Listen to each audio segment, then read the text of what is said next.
le mariage civil n'est pas reconnu, n'est pas biblique. Il faut qu'on soit franc, bibliquement parlant.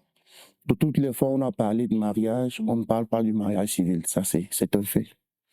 C'est un fait parce que à cette époque-là, il n'y avait pas le mariage civil. Le seul mariage qui avait un sens, ou alors qui était ordonné par Dieu, c'était la dot. Et il faut préciser qu'à l'époque, la dot n'était pas comme celle d'aujourd'hui.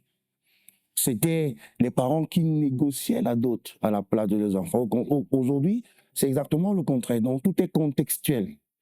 Tout est contextuel parce que on ne peut pas faire une application propre de cette époque-là à notre époque. C'est pas possible. C'est pas possible.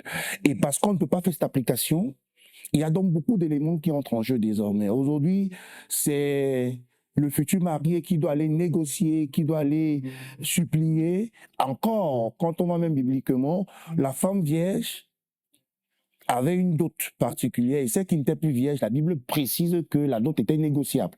Aujourd'hui, tu vas rencontrer une femme qui a 4 enfants, mais quand on te donne la liste de la dot, elle a 5 millions, elle a 10 millions. Donc, on ne peut pas faire une application propre. Mais ce qu'il faut reconnaître tout de suite, c'est que bibliquement parlant, à cette époque-là, on ne parlait pas du mariage civil.